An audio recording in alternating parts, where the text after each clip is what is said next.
Entrons dans le vif du sujet à l'aide du premier exemple suivant. 3 étudiants en art musical, Matip, Owono et Fotso, arrivent à la finale d'une compétition qui vise à choisir le meilleur étudiant devant représenter leur école à une compétition nationale de musique. Pour cette phase finale, ils compétitionnent dans 2 disciplines, à savoir la danse et le solfège. Et ils sont évalués sur une échelle de 1 à 10 dans chacune de ces 2 disciplines. Pour ce qui est de la danse, Fotso fait preuve d'une dextérité remarquable et s'en sort avec une note de 8, tandis que Matip et Owono, moins souples, obtiennent respectivement 4 et 6. Au niveau du solfège et de la dictée musicale en particulier, l'examen est manifestement corsé. C'est Owono qui enregistre la meilleure performance avec une note de 7, tandis que Matip, de sa performance moyenne, obtient 5. Fotso, qui n'aura vraiment rien compris du tout, n'enregistre aucun point, soit la note de 0.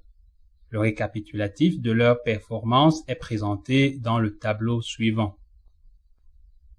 Dans un souci de choisir efficacement le meilleur candidat devant représenter l'école à la compétition nationale, tout en se servant des ressources très réduites mises à notre disposition pour y arriver, le questionnement suivant s'y dégage. Existe-t-il un axe privilégié pour visualiser et expliquer l'essentiel des performances des étudiants finalistes au mieux? La représentation de nos étudiants sur le premier axe privilégié, appelé axe principal, sera-t-elle de bonne qualité? Lequel ou lesquels des étudiants tirent-ils le groupe vers le bas, vers le haut? Quelle relation pourrait-il avoir entre ces 3 étudiants? Les performances des étudiants dans les 2 disciplines sont-elles bien prises en compte sur les axes principaux? Un seul axe principal est-il suffisant pour les comprendre et les expliquer? La performance des étudiants dans une discipline donnée dépend-elle de celle réalisée dans l'autre discipline? Y a-t-il une discipline favorite? Quel étudiant choisir? Avant de répondre à ces questions, commençons par faire les suppositions suivantes. Les étudiants seront aussi appelés individus, les disciplines seront aussi appelées variables, et nous appellerons tableau de notes jeu de données. Cela dit, abordons à présent la première question sur la visualisation. Représentons déjà graphiquement le jeu de données obtenu suite à l'évaluation de nos 3 individus tel qu'il doit être dans l'espace des variables. Dans notre jeu de données constitué de 3 individus, chaque individu est déterminé par une ligne qui contient sa désignation ou son nom, et ensuite ses 2 notes, sa note de danse et celle de solfège. Autrement dit, pour un individu ayant une désignation ou un nom donné, ces 2 notes, celle de danse et celle de solfège, sont ses composantes ou ses coordonnées. On écrira alors les individus suivant leurs coordonnées comme suit. Matip 4, 5, Owono 6, 7, Fotso 8, 0. Où nous pourrons également les désigner par leur première lettre, M, coordonnées 4, 5, O, coordonnées 6, 7, et F de coordonnées 8, 0.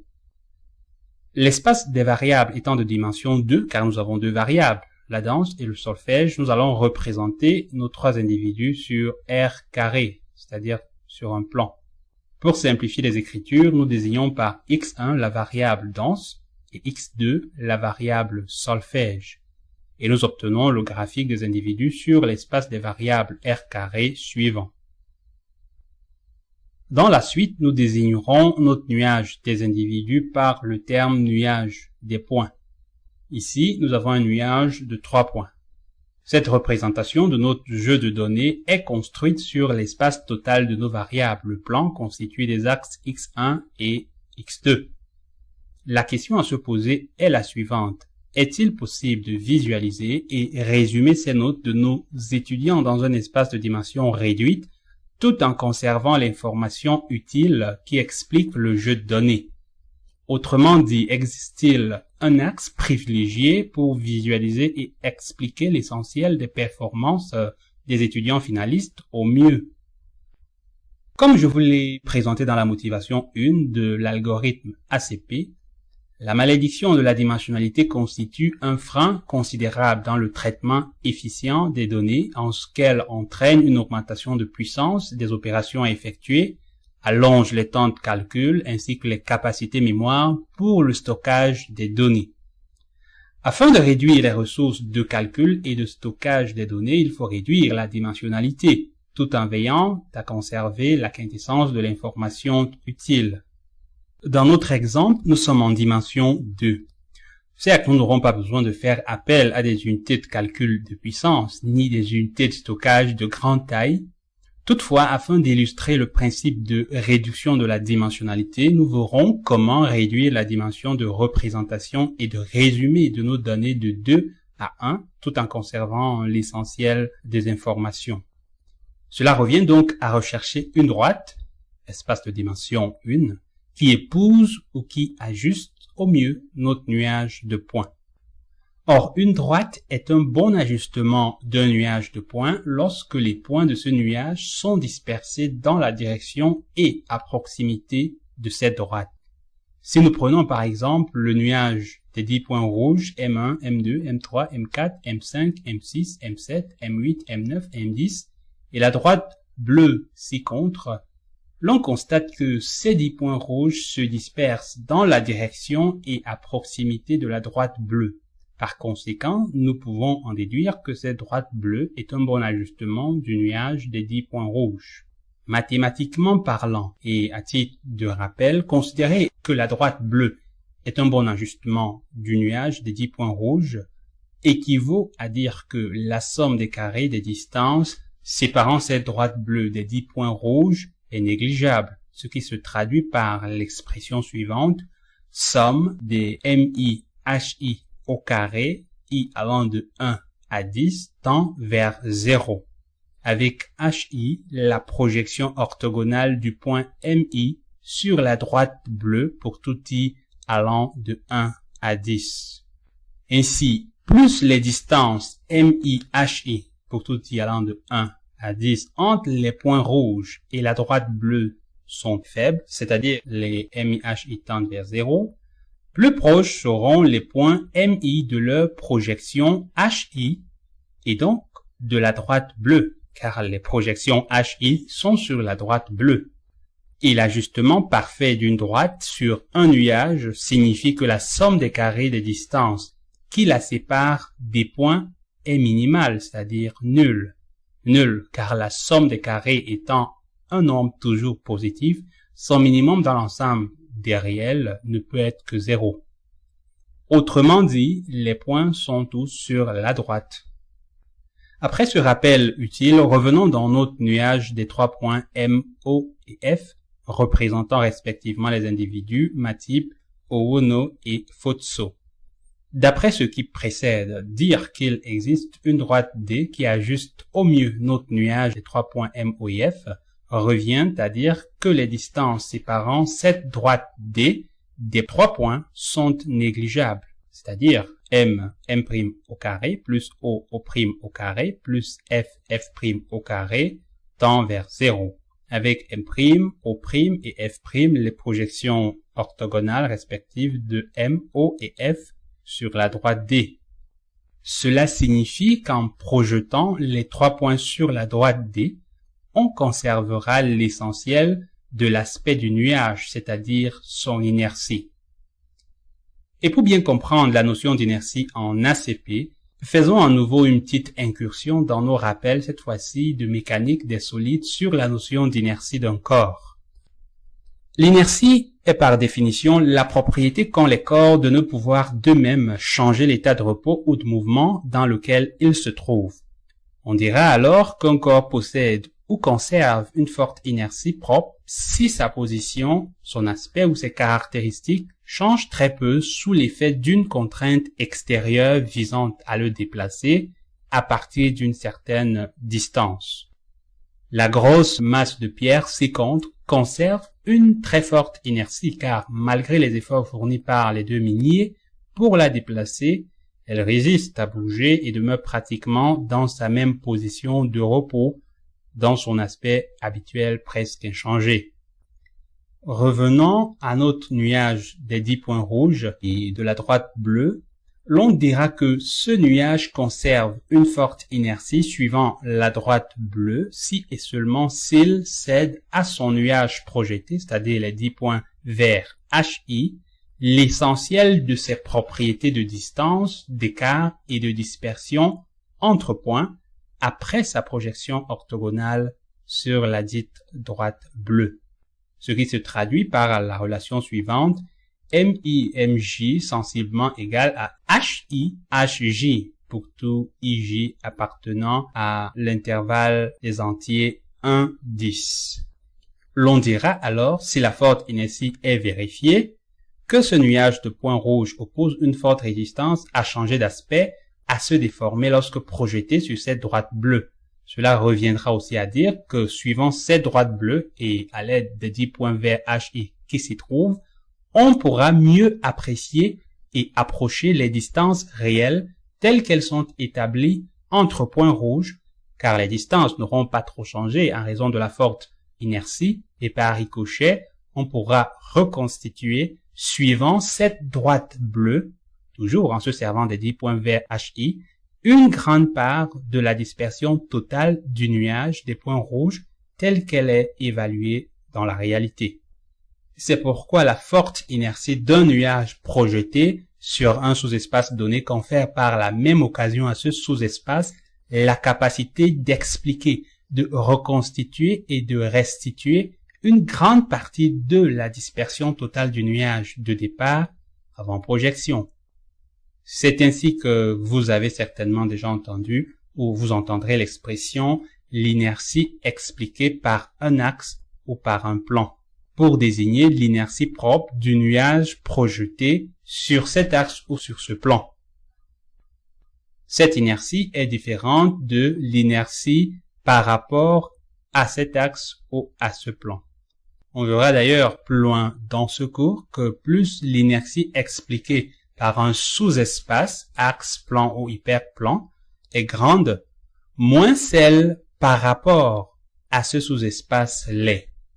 Car ce qu'on consomme dans le déplacement, c'est-à-dire pour la projection, l'inertie par rapport au sous-espace, est effectivement retranchée à l'inertie totale de départ, de telle sorte qu'à l'arrivée sur le sous-espace de projection, l'inertie résiduelle ou encore l'inertie non consommée, donc l'inertie conservée, est celle du nuage projeté, l'inertie expliquée par le sous-espace de projection.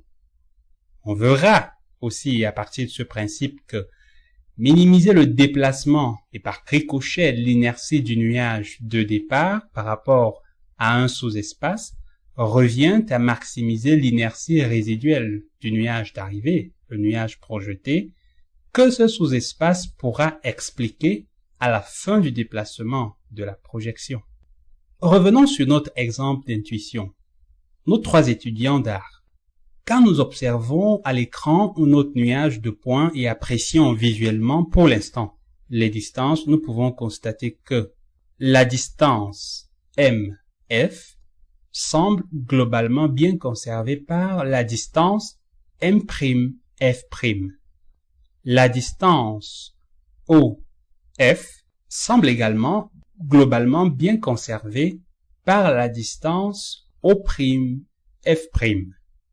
Tandis que la distance OM est mal conservée ou mal approchée par la distance O'M'. D'où la déformation apparente du nuage projeté sur la droite, formé par nos 3 projections O'M', M' et F'. La distance O'M' étant très faible par rapport à ce qu'elle doit réellement être, c'est-à-dire la distance OM, on perd grandement de l'information à ce niveau et donc une bonne part d'écart de dispersion observée entre O et M, les points de départ.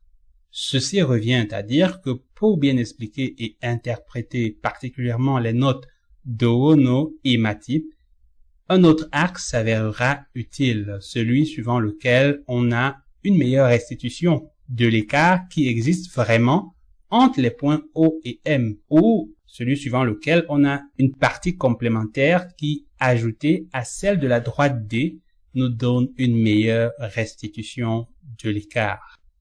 Recherchons donc à présent cette fameuse droite D par les calculs ainsi que l'inertie et la dispersion expliquée ou conservée par la dite droite D.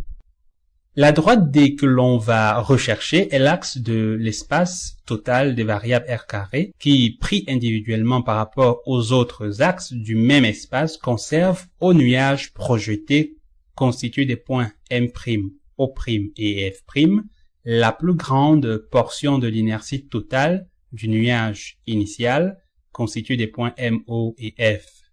Autrement dit, nous recherchons l'axe D tel que l'inertie du nuage projeté sur ce dernier soit maximale. On l'appellera le premier axe principal de l'espace des variables. Pour commencer, déterminons l'inertie totale du nuage des points M, O et F. Nous avons dit que l'inertie est par définition la propriété qu'ont les corps de ne pouvoir d'eux-mêmes changer l'état de repos ou de mouvement dans lequel ils se trouvent. L'inertie traduit donc la résistance qu'un corps oppose au changement de son état en raison de sa masse, lorsqu'on le contraint à se déplacer depuis une certaine distance petit r de son centre de gravité. C'est la raison pour laquelle l'inertie totale d'un système S des points continus est formulée mathématiquement comme étant l'intégrale des carrés pondérés des distances R des points P du système au centre de gravité G. D'où la formule IG de S égale intégrale R carré dm de tous les points P appartenant au système S. dm, c'est l'élément de masse d'un point P donné du système S correspondant au poids qu'il occupe dans le système. Appliqué à notre nuage NU des points M, O et F, qui est un système de points discrets, la formulation devient la suivante.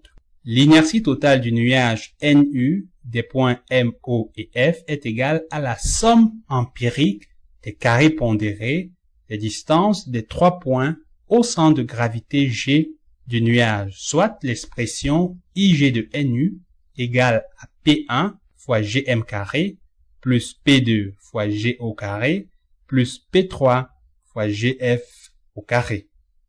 P1, P2, P3 sont ici les poids respectifs associés aux points M, O et F de notre nuage NU. Pour calculer l'inertie totale IG de NU du nuage des points, déterminons donc les poids P1, P2 et P3, puis les coordonnées du centre de gravité G du nuage NU, qui sont en réalité les inconnus à déterminer. Commençons par les poids P1, P2 et P3. Dans cet exemple d'intuition, les trois étudiants appartiennent à la même classe d'art et sont évalués de la même façon, de manière équitable. On leur accorde donc la même importance l'un vis-à-vis de l'autre.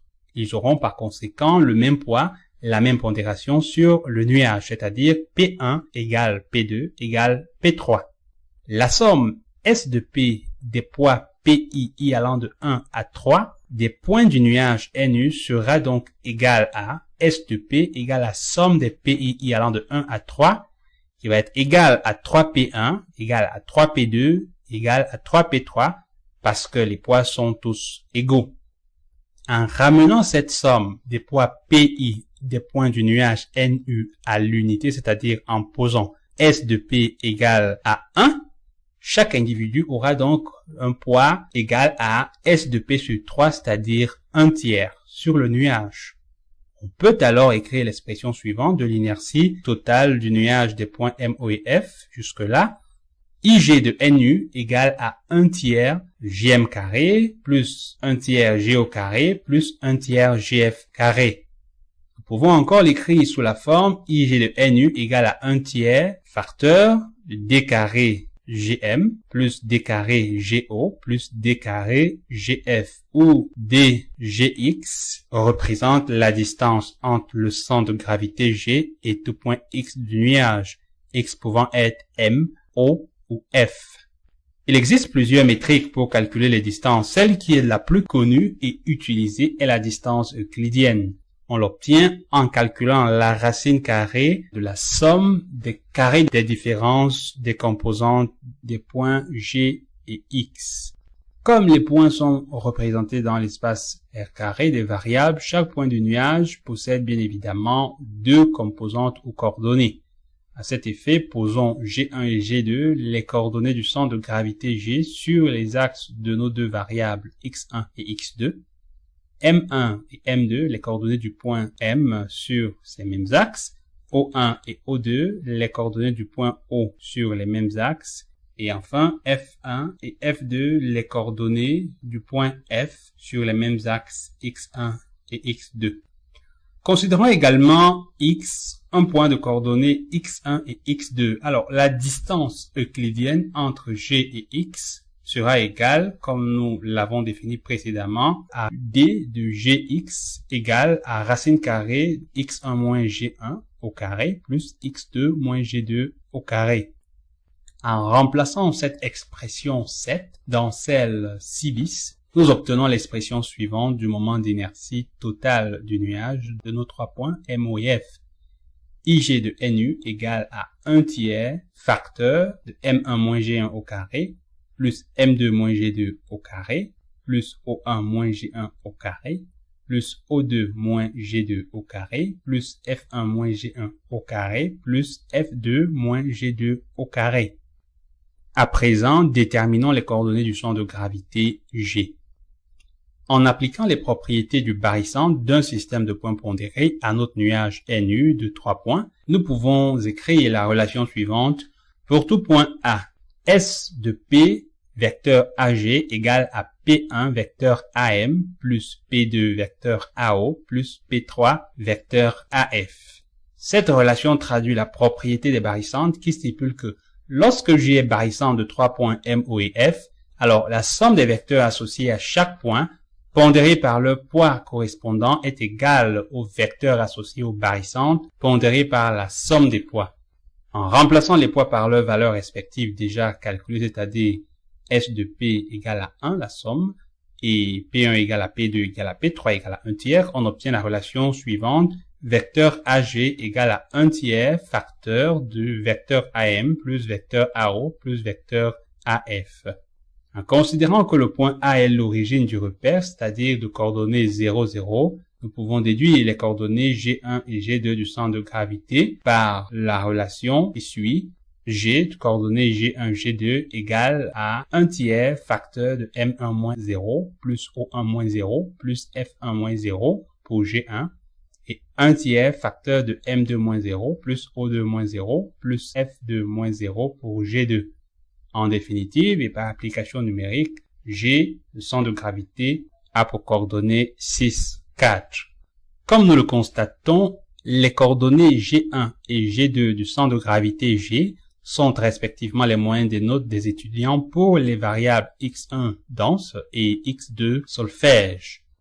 Par application numérique, à l'aide des expressions 8 de l'inertie totale du nuage NU et 10 des coordonnées du centre de gravité G, nous obtenons l'inertie totale du nuage suivante. IG de NU égale à 1 tiers facteur de 4 moins 6 au carré, plus 5 moins 4 au carré, plus 6 moins 6 au carré, plus 7 moins 4 au carré, plus 8 moins 6 au carré, plus 0 moins 4 au carré, ce qui nous donne en définitive 34 tiers, soit sensiblement 11,33. Notre inertie totale du nuage. Avant de poursuivre dans la détermination du premier axe principal, c'est-à-dire la droite D, observons à nouveau la formule de l'inertie totale de notre nuage NU ci-dessous. En regroupant les composantes ou les coordonnées des points appartenant à la même variable, l'inertie totale peut aussi se créer comme suit. IG de NU égale à 1 tiers facteur de M1 moins G1 au carré plus O1 moins G1 au carré, plus F1 moins G1 au carré, plus 1 tiers facteur de M2 moins G2 au carré, plus O2 moins G2 au carré, plus F2 moins G2 au carré. L'expression 1 tiers facteur de M1 moins G1 au carré, plus O1 moins G1 au carré, plus F1 moins G1 au carré est la somme des carrés des écarts des points M, O et F au point moyen et centre de gravité G divisé par le nombre d'individus, c'est-à-dire 3 selon la variable x1. C'est la définition typique de la variance. Cette expression est donc la variance de la variable x1. Ainsi, variance de x1 égale à 1 tiers facteur de m1 moins g1 au carré plus o1 moins g1 au carré plus f1 moins g1 au carré. En remplaçant la formule par les valeurs numériques, on obtient variance de x1 égale à 8 tiers, sensiblement 2,67. Similairement, l'expression 1 tiers facteur de m2 moins g2 au carré plus o2 moins g2 au carré plus f2 moins g2 au carré est la somme des carrés des écarts des points M, O et F au point moyen et centre de gravité G divisé par le nombre d'individus qui est 3 selon la variable x2, soit par définition la variance var de x2 de la variable x2. En remplaçant également la formule par les valeurs numériques, la variance de la variable x2 est égale, nous donne une valeur de 26 tiers, soit sensiblement 8,67. On constate donc que l'inertie totale du nuage NU des points M, O et F représentés dans l'espace par les deux variables x1 et x2 est égale à la somme des variances des variables définies, soit IG de NU égale à variance de x1 plus variance de x2. Autrement dit, chaque axe représentant une variable xi détient une part de l'inertie totale qui correspond à sa variance var de xi, qui à son tour permet d'expliquer en partie, c'est-à-dire à hauteur de sa valeur, comment les points du nuage sont dispersés dans l'espace total. Ceci nous permet d'aborder à présent la notion d'inertie du nuage projeté. Car ce que nous recherchons, souvenez-vous, c'est l'axe D tel que l'inertie du nuage projeté sur ce dernier soit maximale. Nous avons vu et exprimé l'inertie totale IG de NU, du nuage NU des points M, O et F, par rapport au centre de gravité G précédemment comme suit. IG de NU égale à 1 tiers facteur de distance au carré entre G et M, plus distance au carré entre G et O, plus distance au carré entre G et F. C'était notre relation C bis. En regardant notre graphique, nous pouvons voir que les projections des points G, M, O et F sur l'axe X1 sont respectivement les points G1, M1, O1 et F1 avec pour coordonnées respectives G1, coordonnées petit g1, 0, M1 de coordonnées petit m1, 0, O1 de coordonnées petit o1, 0 et enfin F1 de coordonnées petit f1, 0. Ainsi, le nuage NU1 constitue des points M1, O1 et F1 de centre de gravité G1 est le nuage projeté sur l'axe X1 du nuage NU des points M, O et F de centre de gravité G.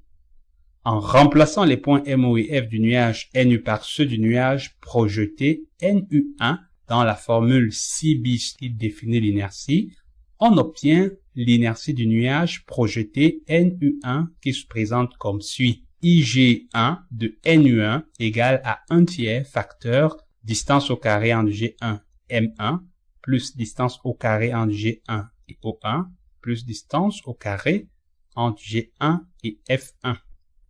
En remplaçant les distances euclidiennes D de G1 M1, D de G1 O1 et D de G1 F1 par leurs valeurs respectives qui sont données par leurs coordonnées, nous obtenons l'expression suivante. IG1 de NU1 égale à 1 tiers facteur de M1 moins G1 au carré plus O1 moins G1 au carré plus F1 moins G1 au carré, qui n'est rien d'autre que la variance de la variable x1, var de x1 que nous avons déterminé précédemment. Nous en déduisons que l'inertie du nuage projeté sur l'axe x1, noté NU1, est égale à la variance de la variable x1 correspondante. IG1 de NU1 égale donc à variance, à variable X1 égale à 8/3. En procédant de façon similaire pour déterminer l'inertie IG2 de NU2 du nuage projeté NU2 sur l'axe X2, nous trouvons que IG2 de NU2 égale à 1/3 facteur de M2 moins G2 au carré plus O2 moins G2 au carré plus F2 moins G2 au carré, qui n'est rien d'autre que la variance de la variable X2. Nous en déduisons donc que l'inertie du nuage projeté NU2, IG2 de NU2 égale à variance de X2 qui est égale à 26/3. Ce qui nous permet d'écrire, comme pour les variances, la relation suivante. L'inertie totale IG de NU égale à la somme des inerties des nuages projetés, c'est-à-dire dans notre cas, IG de NU égale à IG1 de NU1 plus IG2 de NU2. Dans la base IG de notre espace de variables où le vecteur unitaire I est le vecteur directeur de l'axe X1 et J est le vecteur directeur de l'axe X2, les inerties du nuage projeté sur les deux axes que nous avons calculés en valeur absolue valent en pourcentage pour le nuage projeté NU1 sur l'axe X1, pourcentage de IG1 égale à l'inertie IG1 sur l'inertie totale IG multipliée par 100. En application numérique, ce pourcentage vaut 23,53%. Pour le nuage projeté NU2 sur l'axe X2, le pourcentage de l'inertie IG2 du nuage projeté sur l'axe X2 est égal à IG2 sur IG, l'inertie totale multipliée par 100. En application numérique, nous obtenons 76,47%. Il s'agit là des contributions des axes X1 et X2 pour expliquer ou reconstituer l'inertie totale IG. La question que nous nous posons face à de tels résultats est la suivante. Pouvons-nous trouver une autre base de vecteurs U et V dans notre espace, le même espace des variables de dimension 2, dont les vecteurs unitaires U et V sont les vecteurs directeurs de deux autres axes, tels que la contribution d'un de ces deux axes à l'inertie totale soit maximale. L'axe en question serait donc l'axe D, la droite D que nous recherchons, et le deuxième axe, qu'on pourrait appeler D', serait l'axe de plus faible contribution inertielle, c'est-à-dire l'axe dont l'inertie du nuage projeté serait minimale. En d'autres termes, pouvons-nous trouver un axe D dans notre espace des variables qui, à lui tout seul, puisse restituer l'essentiel de l'inertie totale du nuage NU, c'est-à-dire fournir une contribution à l'inertie totale qui soit la plus grande possible? Comment faire pour déterminer un tel axe D de vecteur directeur unitaire U? En se référant à l'énoncé de la question qui nous préoccupe, à savoir trouver l'axe D tel que sa contribution à l'inertie totale soit maximale, il apparaît bien que nous avons ici un problème d'optimisation, plus précisément de maximisation de l'inertie du nuage projeté NUD sur l'axe D de vecteur directeur unitaire U. De manière équivalente, ça revient aussi à trouver l'axe D' tel que sa contribution à l'inertie totale soit minimale. Géométriquement parlant, une droite est entièrement déterminée soit par deux points, soit par un point et son vecteur directeur. Nous allons opter pour la deuxième option, trouver un point de la droite D et ensuite son vecteur directeur. À cet effet, écrivons déjà l'expression de l'inertie du nuage projeté NUD sur l'axe D. Comme nous pouvons le voir sur notre graphique, les points G', M', O' et F' sont les projections des points G, M, O et F de notre nuage NU sur l'axe D.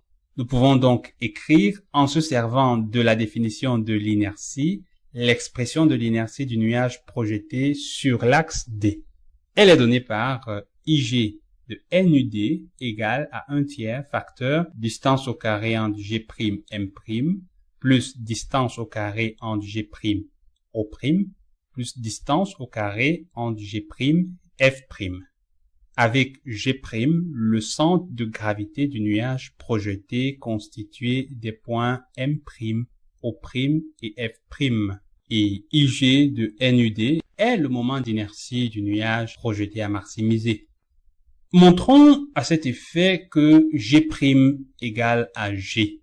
En d'autres termes, montrons que l'axe principal D, qui apporte à l'inertie totale la contribution maximale, passe par le centre de gravité G du nuage des points NU.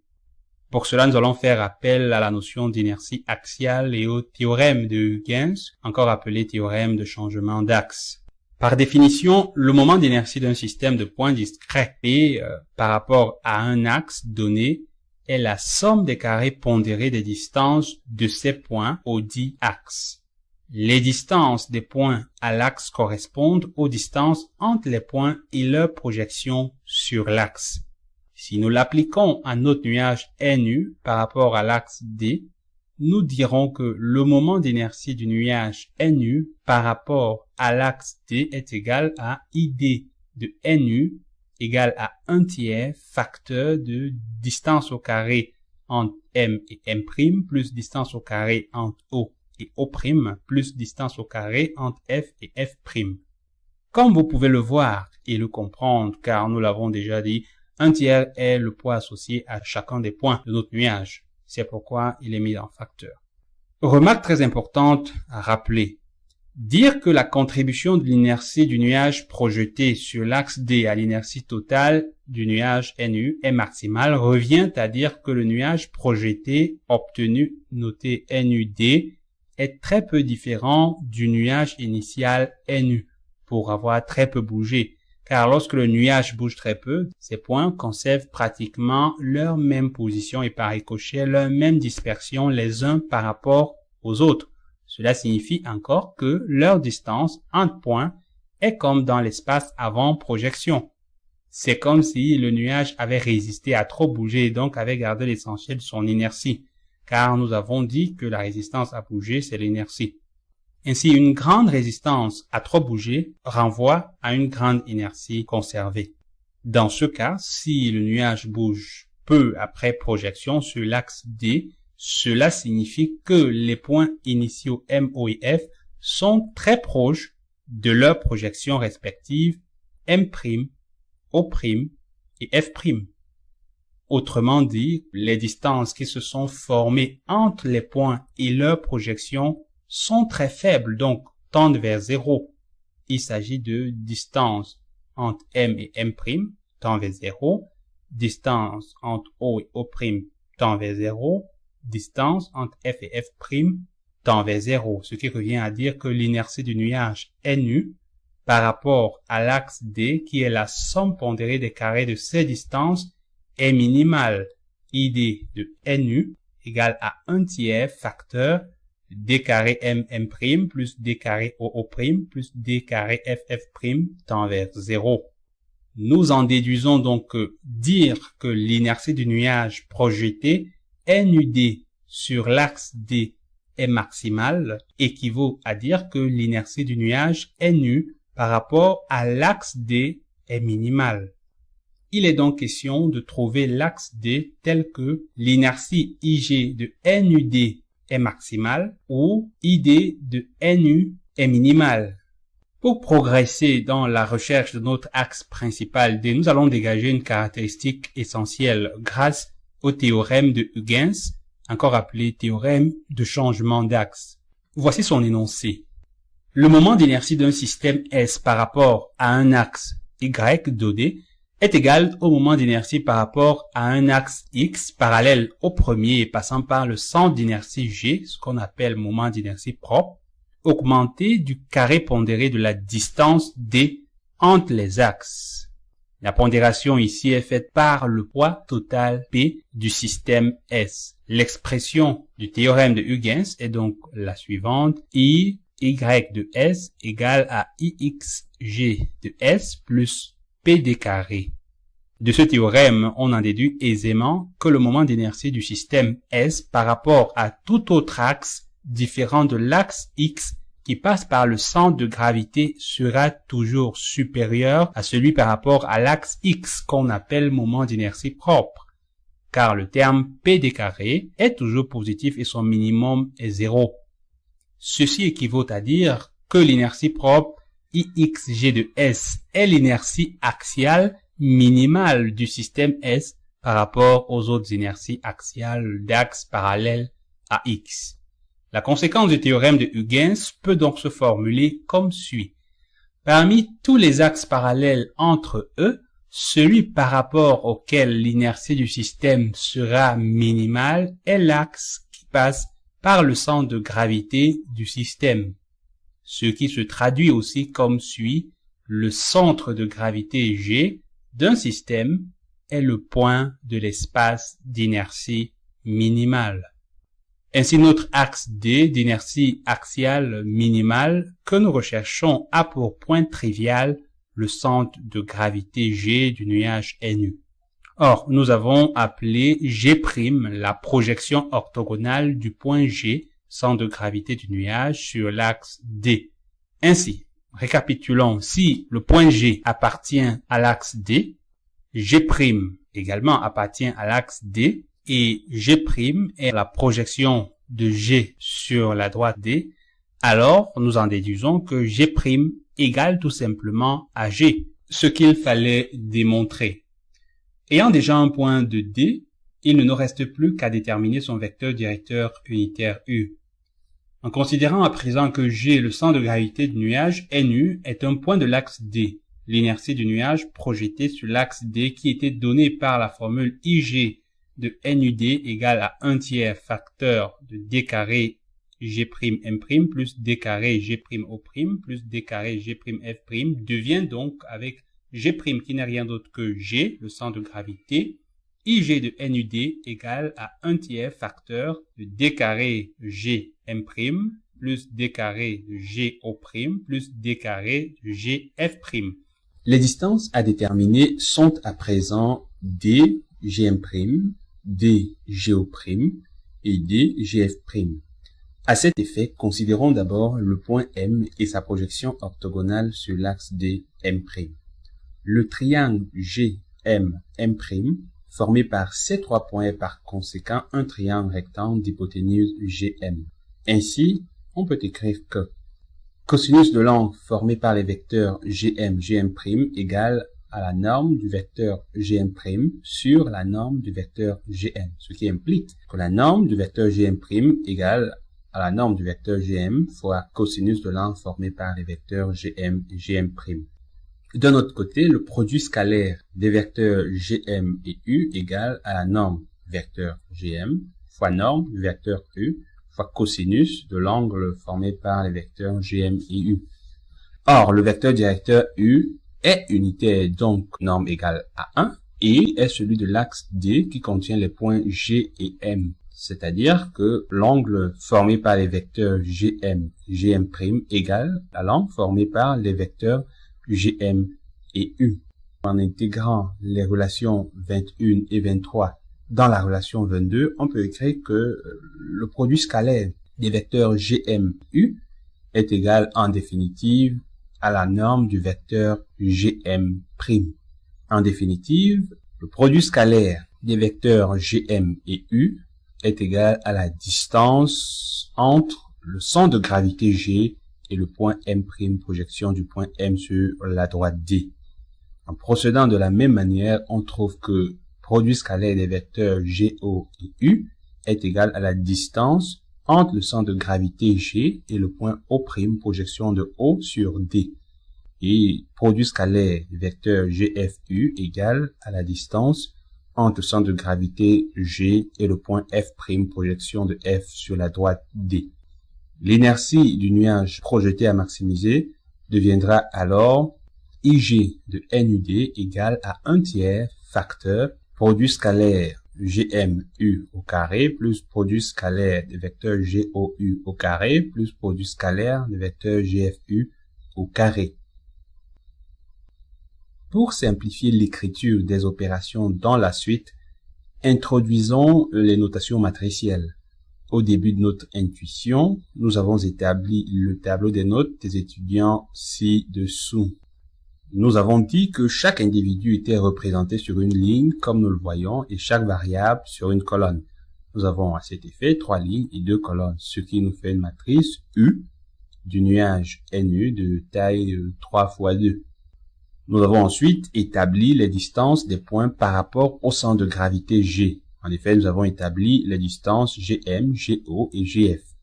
Cela signifie que l'on a changé d'origine du repère en le plaçant au point G, centre de gravité du nuage des points.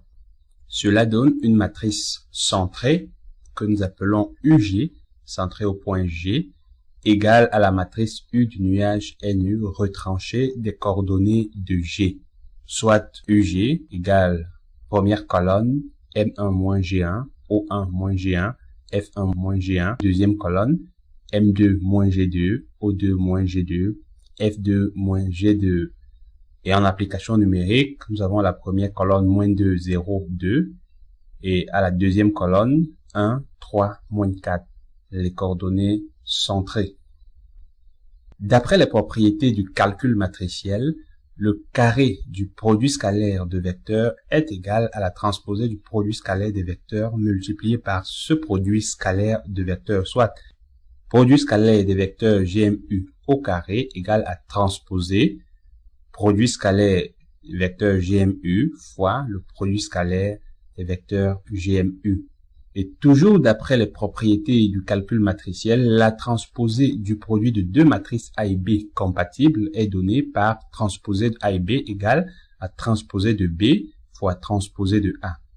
Alors, en appliquant ces propriétés à notre cas, nous pouvons écrire que le produit scalaire des vecteurs GM et U au carré égale à la transposée, produit scalaire de GMU, fois le produit scalaire vecteur GMU, ce qui est égal à la transposée du vecteur U fois la transposée du vecteur GM fois GM scalaire U. De la même façon, nous obtenons les expressions suivantes des deux autres produits scalaires relatifs aux points O et F, à savoir produit scalaire des vecteurs GO et U au carré égale à la transposée du vecteur U fois la transposée du vecteur GO fois GO scalaire U. Et troisième relation, produit scalaire des vecteurs GFU au carré égale à transposée du vecteur U fois transposée du vecteur GF fois GF scalaire U. L'inertie du nuage à projeter dont l'expression était IG de NUD égale à 1/3 facteur de GMU au carré plus GOU au carré plus GFU au carré devient alors IG de NUD égale à 1/3 facteur de transposé vecteur U fois transposé vecteur GM fois GM scalaire U plus transposé du vecteur U fois transposé du vecteur GO fois GO scalaire U plus transposé du vecteur U transposé du vecteur GF fois GF scalaire U, ce qui est égal à 1/3 somme des I allant de 1 à 3 transposé du vecteur U fois transposé du vecteur GPI fois GPI scalaire U, où les PI représentent nos 3 points, en l'occurrence P1 égale à M, P2 égale à O et P3 égale à F. IG de NUD pourra encore se créer lorsque nous entrons la constante 1/3 dans le symbole somme à transposer vecteur U, facteur de 1/3, somme de I allant de 1 à 3, transposé du vecteur GPI fois le vecteur GPI scalaire U. Alors, nous remarquons déjà que cela nous donne justement transposé du vecteur U fois, entre parenthèses, 1/3, somme de I allant de 1 à 3, transposé de UGI fois UGI fois U. UGI ici est en réalité la ligne I de la matrice UG que nous avons précédemment trouvée et elle correspond au vecteur GPI parce que elle est représentée ou constituée par les coordonnées du vecteur GPI. et ce qui nous donne en définitive ig de NUD égale à transposé du vecteur U, facteur de 1 tiers, transposé de UG fois UG, multiplié par U, le vecteur U, où UG est finalement la matrice centrée de notre jeu de données. Posons à présent C égale à 1 tiers transposé de UG fois UG. L'inertie projetée sur l'axe D peut donc être exprimée sous la forme IG de NUD égale à transposé du vecteur U fois C fois le vecteur U. Le produit pondéré suivant C égale à 1 tiers de transposé UG fois UG de la matrice UG par sa transposée de UG s'appelle la matrice de covariance des variables x1 et x2 de la matrice UG. En application numérique, elle vaut la matrice C égale en colonne, première colonne 8 tiers, moins 10 tiers, deuxième colonne, moins 10 tiers, 26 tiers. Et nous remarquons bien que la diagonale de la matrice est constituée des variances des deux variables x1 et x2 et que covariance de x1, x2 égale à la covariance de x2, x1 égale à moins 10 tiers. Ainsi, nous constatons que la matrice de covariance C est bel et bien symétrique. Posons aussi, pour poursuivre dans la recherche de coefficients directeurs, posons U, notre vecteur unitaire de coordonnées dans le repère GIG, U1 et U2. Nous allons réécrire donc l'expression de l'inertie du nuage projeté sur l'axe D. IG de NUD va donc être égal sous la forme matricielle au vecteur ligne U1, U2 multiplié par la matrice de covariance C, 8 tiers moins 10 tiers, moins 10 tiers, 26 tiers, et multiplié par le vecteur U1, U2. Ainsi, en développant, nous obtenons en définitive IG de NUD qui est égal à 1 tiers facteur de 8 U1 au carré moins 20 U1 U2 plus 26 U2 au carré. Ainsi, l'axe D que nous recherchons est la droite telle que l'inertie du nuage projeté IG de NUD égale à 1 tiers facteur de 8 U1 au carré moins 20 U1 U2 plus 26 U2 au carré soit maximale. Ce qui signifie que nous recherchons un optimum, le vecteur U de coordonnées U1, U2 qui annule la dérivée de l'inertie du nuage projeté IG' de U1, U2 égale à 0. Avec comme contrainte, bien évidemment, le vecteur U unitaire, c'est-à-dire norme vecteur U égale à 1.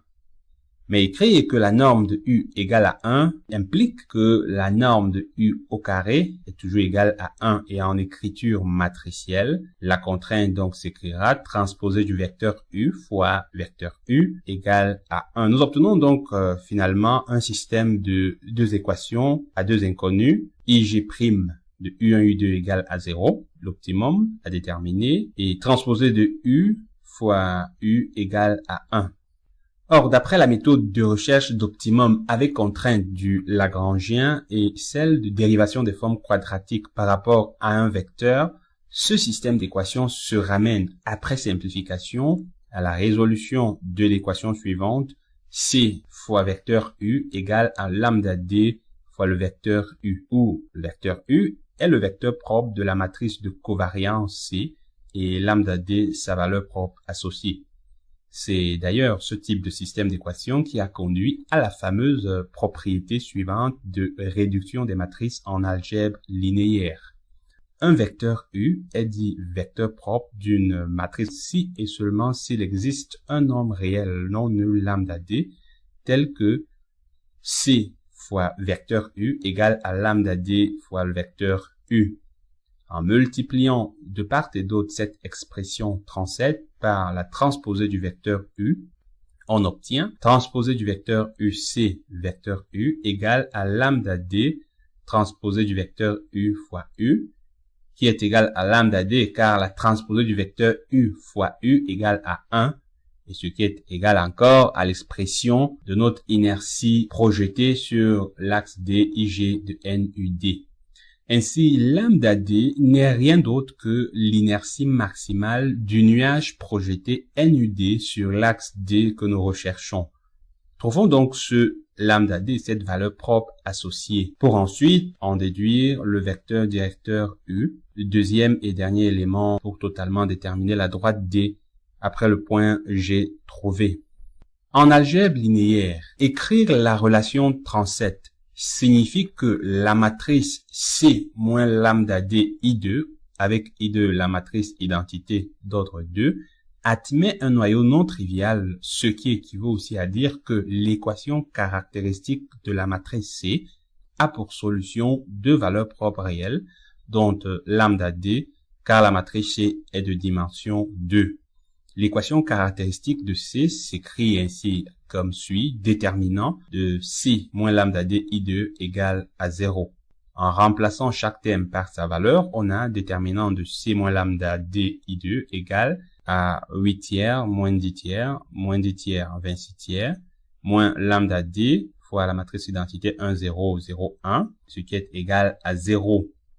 En développant cette expression, finalement, l'équation caractéristique nous donne une équation du second degré, lambda D au carré, moins 34 tiers de lambda D plus 12 égale à 0.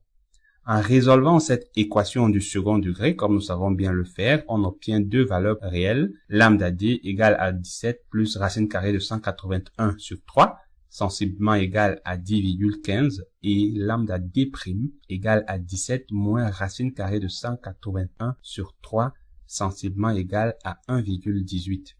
Ainsi, l'inertie maximale du nuage projeté NUD sur le premier axe principal D que nous recherchons vaut IG de NUD égale à 17 plus racine carrée de 181 sur 3, sensiblement égal à 10,15. Nous pouvons aussi en déduire que l'inertie du nuage projeté sur le deuxième axe principal D' est égale à lambda D' et vaut IG de NUD' égale à 17 moins racine carrée de 181 sur 3, sensiblement égal à 1,18. Les contributions CR de IGNUD et CR de IGNUD' de ces deux inerties de nuage projeté à l'inertie totale IG de NU calculée précédemment sont: pour l'inertie du nuage projeté NUD sur le premier axe principal D, CR de IG NUD égale à l'inertie du nuage projeté sur l'axe IG de NUD divisé par l'inertie totale IG de NU multiplié par 100 en application numérique, nous obtenons 89,57%. Pour notre nuage NU de points et notre espace de variable R carré, l'axe D est celui qui, à lui tout seul, confère au nuage projeté sur lui la plus grande inertie possible, à savoir 89,57% de l'inertie totale. Ce qui signifie que le nuage projeté NUD permet d'expliquer à 89,57% comment les points du nuage initial NU sont dispersés dans l'espace, et de reconstituer ainsi l'intégrité du nuage à ce pourcentage. En ce qui concerne la visualisation, l'on peut dire que le premier axe principal D est suffisant pour rendre compte en dimension réduite, dimension 1, à près de 90% de la distribution des points du nuage. Autrement dit, le nuage projeté NUD sur l'axe principal D reconstitue le nuage initial NU avec une marge d'erreur légèrement supérieure à 10%.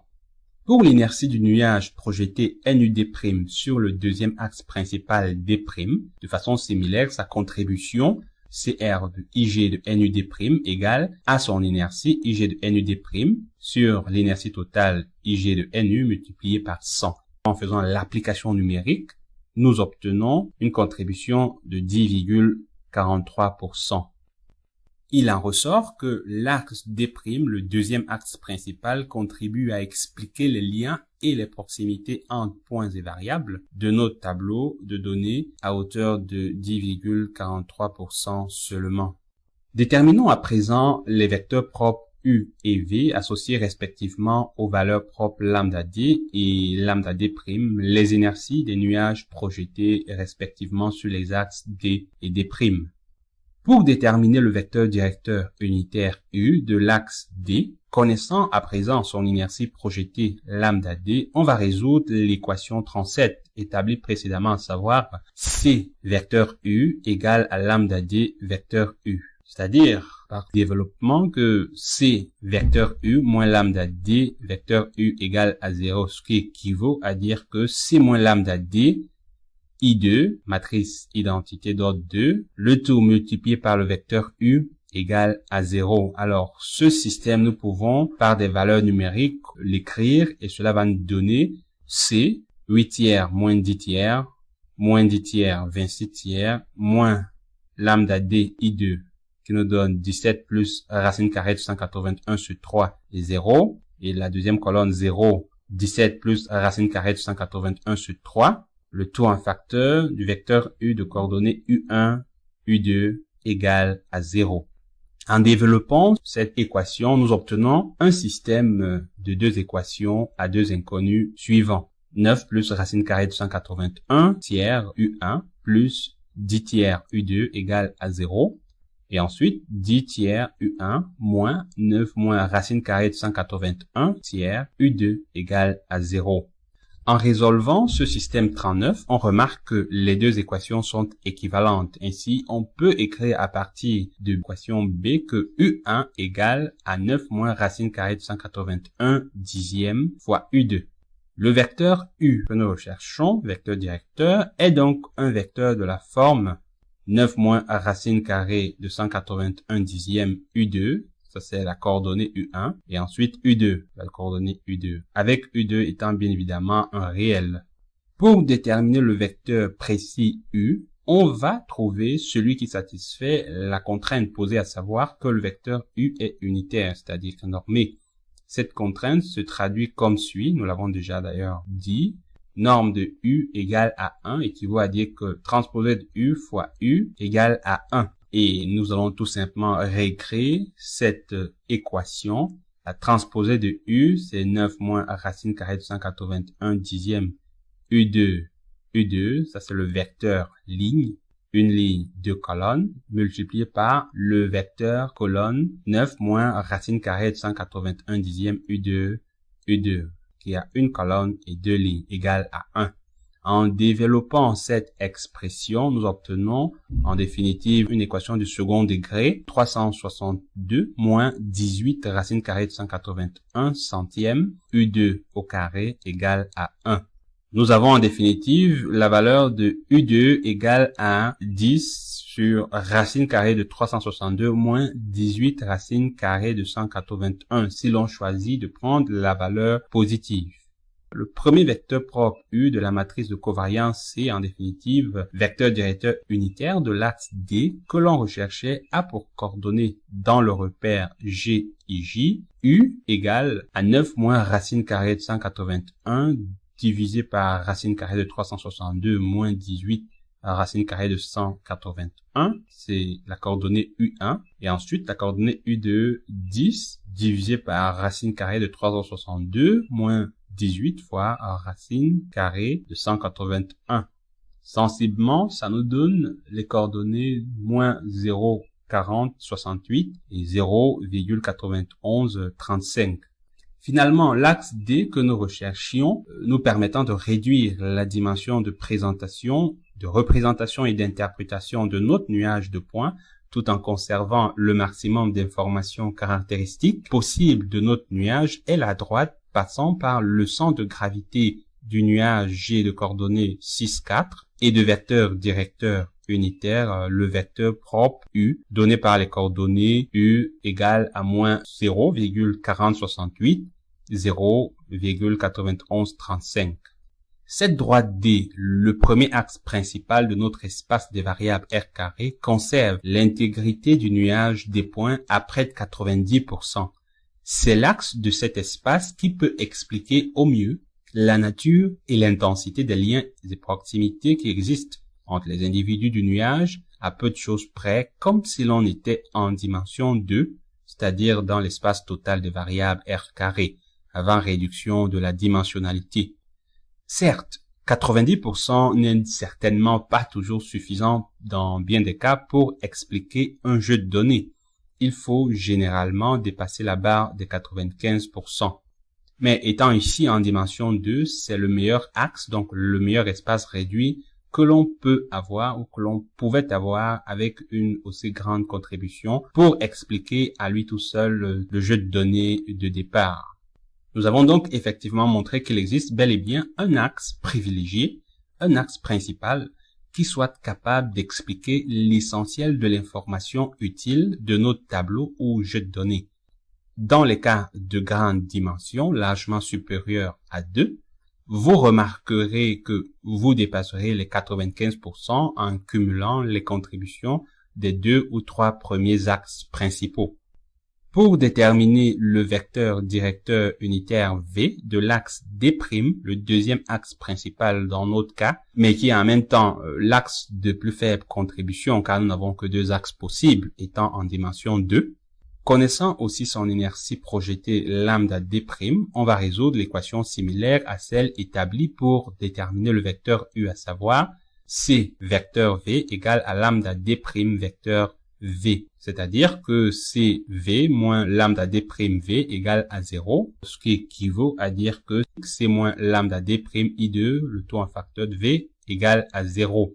Nous obtenons donc un système de 2 équations à 2 inconnues, 9 moins racine carrée de 181 tiers V1 plus 10 tiers V2 égale à 0.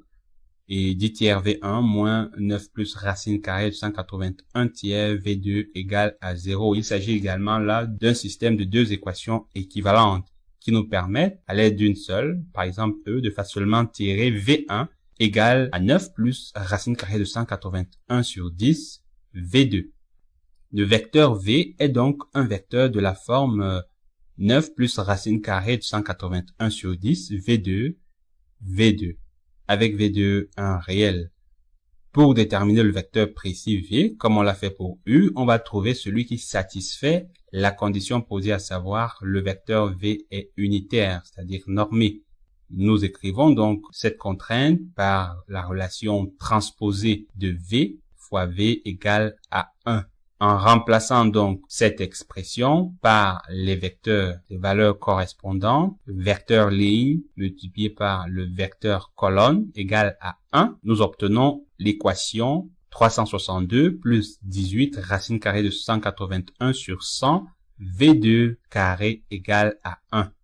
En choisissant la valeur positive, une équation de second degré, nous obtenons V2 égale à 10 sur racine carrée de 362 plus 18 racine carrée de 181.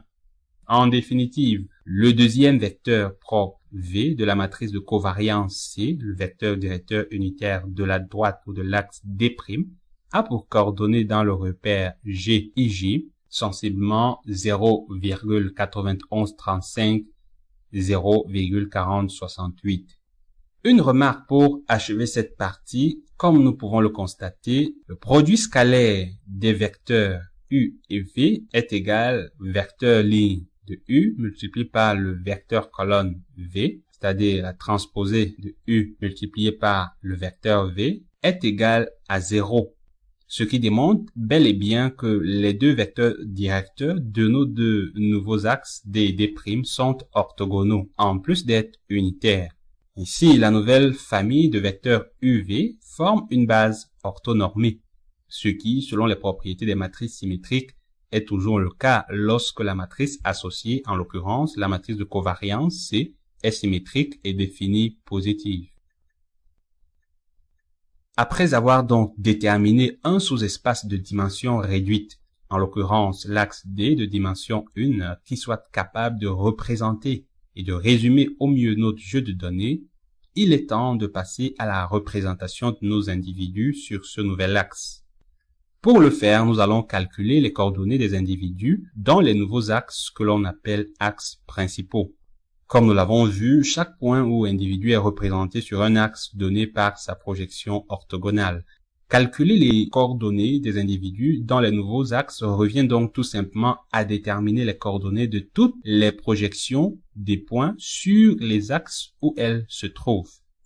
Et nous avons montré que pour déterminer la coordonnée d'un point sur un axe donné, il suffit de calculer le produit scalaire du vecteur centré en G d'un individu par le vecteur directeur unitaire de l'axe en question.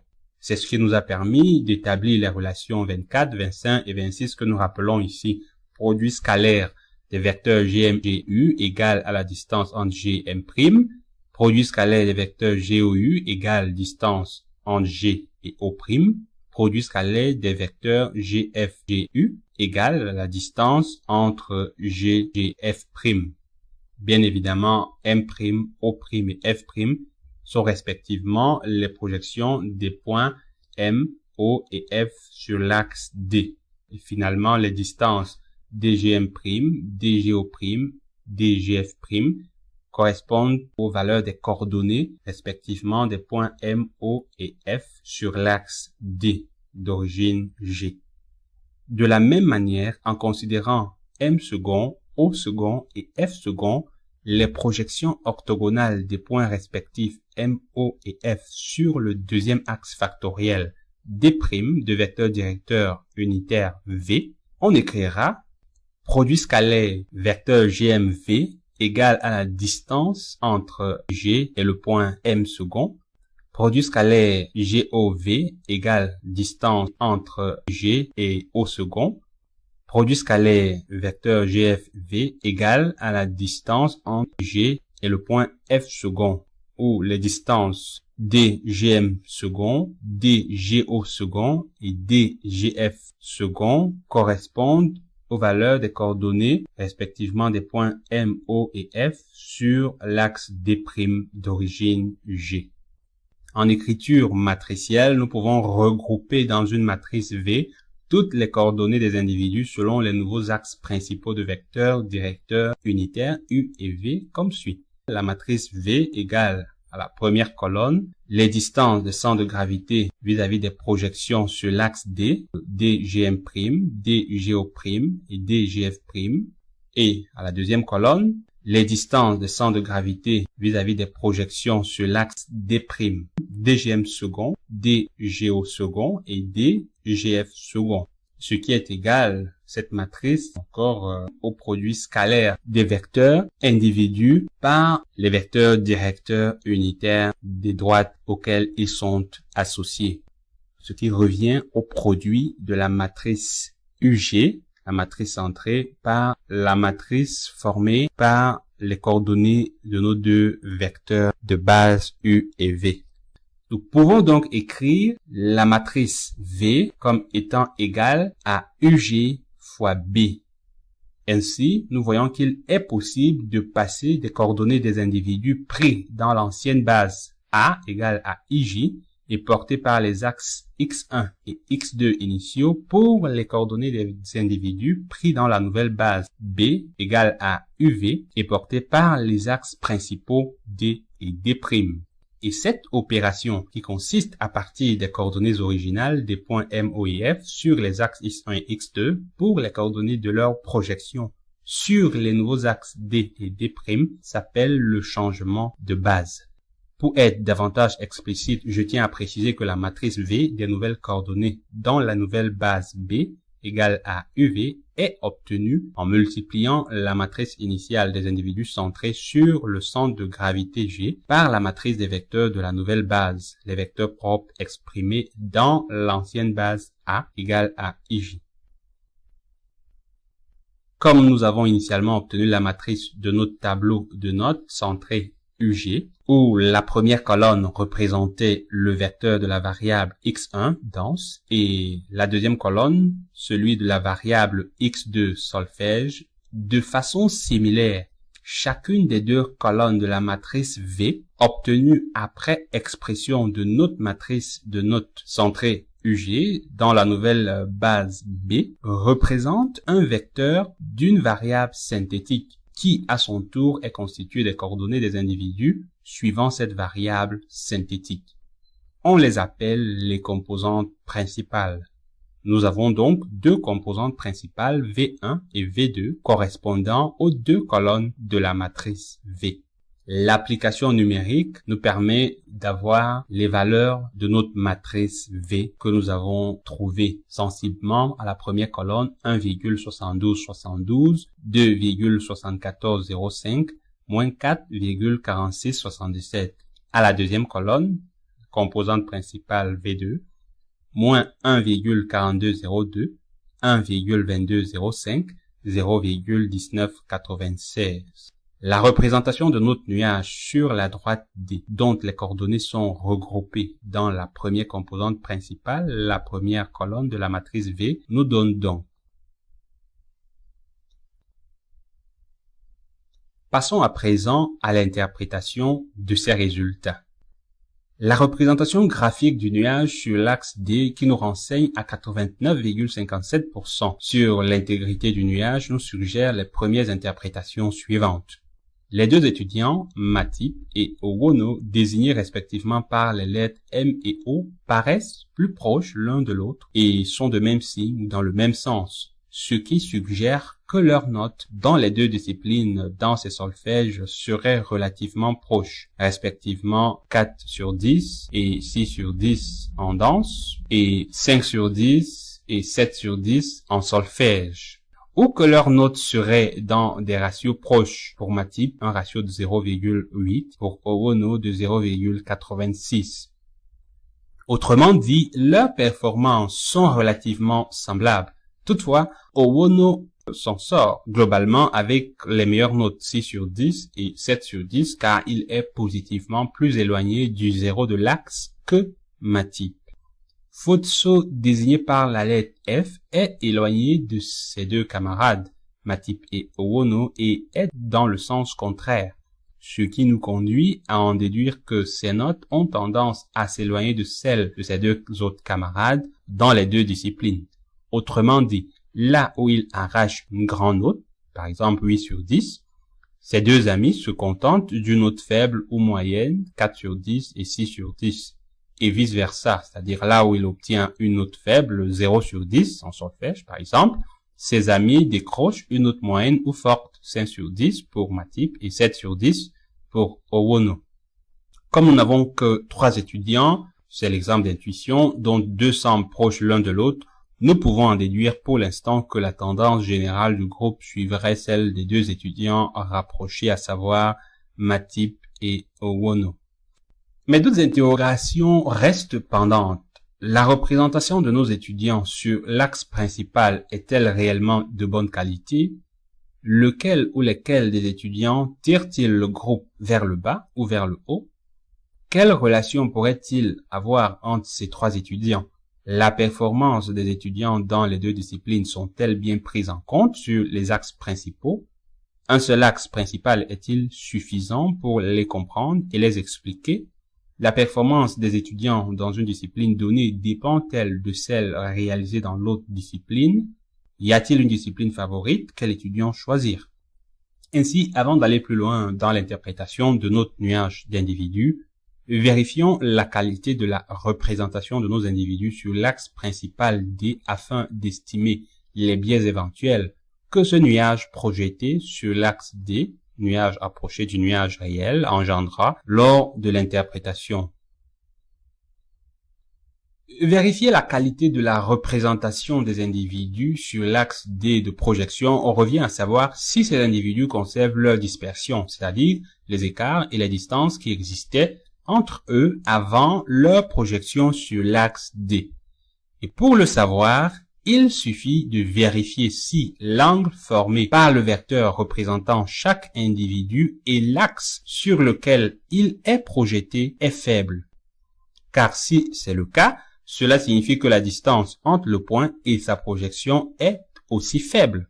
Or, une faible distance entre un point et sa projection sur l'axe équivaut à une légère variation du point projeté de sa position originale avant projection, ce qui implique donc un faible changement des distances entre la projection, qui dans ce cas approche bien le point original, et les autres points dispersés dans l'espace. Et sans doute l'un des meilleurs facteurs d'appréciation d'un angle est son cosinus. Appliquons cela dans nos 3 individus. En d'autres termes, déterminons pour chaque point individu ou chaque individu le cosinus carré de l'angle entre le vecteur individu centré et l'axe de projection D. Nous obtenons le tableau suivant qui nous donne le produit scalaire entre le vecteur individu centré et le vecteur directeur unitaire de l'axe D et la valeur du cosinus carré de l'angle formé par les vecteurs individu et le vecteur directeur unitaire U. Nous obtenons les valeurs numériques aux deux dernières colonnes. De ces valeurs, nous en déduisons que l'individu Fotso est bien représenté sur l'axe D. En effet, le plus petit angle qu'il fait avec l'axe D est de 2,56 degrés, ce qui veut dire qu'il est assez proche de l'axe. C'est pour cela que son cosinus tend vers 1. Owono est aussi relativement bien représenté sur l'axe D, son cosinus carré valant plus de 0,8. Matip est le moins bien représenté sur l'axe D. Il va donc engendrer les plus gros biais dans l'évaluation des distances entre lui et les autres. Et justement, en termes d'angle et de différentiel d'angle, les distances entre individus donnent ce deuxième tableau. Nous voyons qu'avant projection, nous étions pour les individus Matip et Owono à moins 63,42 degrés. Après projection, nous sommes à 0 degré, ce qui fait un écart de 63,42 degrés, qui est le plus grand écart entre les individus Matip et Fotso. Avant projection, nous étions à moins 216,87 degrés. Après projection, nous sommes à moins 180 degrés, soit un écart de 36,87 degrés. Et enfin, entre les individus Fotso et Owono, avant projection, nous étions à 153 degrés. Après projection à 180 degrés, soit un écart de 26,56 degrés. Nous en déduisons que Matip et Owono ne sont pas aussi proches qu'on pourrait le croire en les observant à travers leur projection M' et O' sur l'axe D. Ils ont en effet le plus grand écart de 63,42 degrés. Matip et Fotso sont aussi légèrement plus éloignés l'un de l'autre que semble montrer leur projection, idem pour Fotso et Owono. Maintenant que nous avons une idée des biais, reprenons l'interprétation en répondant aux questions posées. Lequel ou lesquels des étudiants tirent le groupe vers le bas ou vers le haut? Pour déterminer le ou les individus qui influencent fortement la performance générale dans le un sens comme dans l'autre, il suffit de calculer la contribution relative, CR, de chaque individu à l'inertie portée ou expliquée par l'axe D, qui est une approximation de l'inertie totale. On a donc le tableau suivant, les individus à la première colonne, M, O et F. La formule de la contribution relative, CR, alors elle est donnée par l'inertie de chaque individu, la contribution absolue de chaque individu, divisée par l'inertie expliquée par l'axe D multipliée par 100. Ainsi, pour Matip, la formule sera 1 tiers de D carré Gm' sur IGNUD fois 100. Et ainsi pour les autres. Nous obtenons donc une contribution relative 9,8% pour Matip, 24,66% pour Owono, et la plus grande contribution est celle de Fotso de 65,54% à l'inertie du nuage projeté sur l'axe D. Le tableau ci-devant montre la forte contribution de Fotso à l'inertie du nuage des individus. En d'autres termes, les notes qu'il a obtenues dispersent fortement le nuage, ce qui revient aussi à dire qu'elles sont éloignées des autres notes des autres individus. Le centre de gravité du nuage, qui représente la performance moyenne des trois individus, va ainsi plus se déplacer et s'orienter vers Fotso. Autrement dit, Fotso, de par ses notes, influence grandement la performance du groupe des trois. Il tire la performance du groupe dans son sens, mais lequel? Pour connaître le sens ou le niveau vers lequel Fotso entraîne les autres, il suffit de connaître l'appréciation ou la mention qui correspond à la valeur absolue de ces notes. Fotso totalise en valeur absolue la plus petite somme des notes des deux disciplines, soit 8 sur 20. Il est donc médiocre, et c'est vers le bas, vers la médiocrité qu'il aura tendance à entraîner la performance générale du groupe des trois. S'il avait de fortes notes, ce serait le contraire, c'est-à-dire c'est vers le haut qu'il tirerait la performance générale, démontrant qu'il est un étudiant exceptionnel. En définitive, Owono, qui est plus excentré que Matif par rapport au zéro de l'axe D par valeur positive, s'en trouve par conséquent meilleur que lui. Futsu, quant à lui, est de signe contraire sur le même axe D qu'Owono et Matif et les tire vers le bas. Il en ressort donc qu'Owono est le meilleur candidat parmi les trois. Quelle relation pourrait-il avoir entre ces trois étudiants? Bien que nous n'ayons que trois individus, nous avons constaté que Owono et Matip étaient relativement proches l'un de l'autre à cause de la proximité de leurs notes respectives. Ils peuvent donc former une sorte de groupe entre eux. Futsu est l'exception ou un outlier en anglais parmi les trois. Il est donc seul de son côté du nuage. Les performances des étudiants dans les deux disciplines sont-elles bien prises en compte sur les axes principaux? Un seul axe principal est-il suffisant pour les comprendre et les expliquer? Pour le savoir, déterminons la corrélation entre les variables de départ x1 et x2 et celle tenue des composantes principales v1 et v2. Par définition, le coefficient de corrélation R entre deux variables xi, une variable de départ, et vj, composante principale, est donné par la formule suivante. R de xi vj égale à la covariance de xi vj sur sigma xi fois sigma vj, où sigma xi est l'écart type de la variable xi, la racine carrée de la variance de xi. Sigma vj est l'écart type de la variance vj, la racine carrée de la variance vj, qui, comme nous l'avons trouvé, est encore égale à la racine carrée de la valeur propre lambda j associée à la composante principale j. Covariance de xi vj est la covariance entre les deux variables xi et vj de vecteurs centrés respectifs ugi et vj est définie par la formule covariance de xi vj égale à 1 sur n, somme de k allant de 1 à n, ugik fois vjk, ce qui équivaut à la somme des produits pondérés des coordonnées des variables centrées. Autrement dit, c'est le produit scalaire pondéré des deux variables ugi et vj. Donc, nous pourrons écrire covariance xi vj égale à 1 sur n, produit scalaire de ugi vj.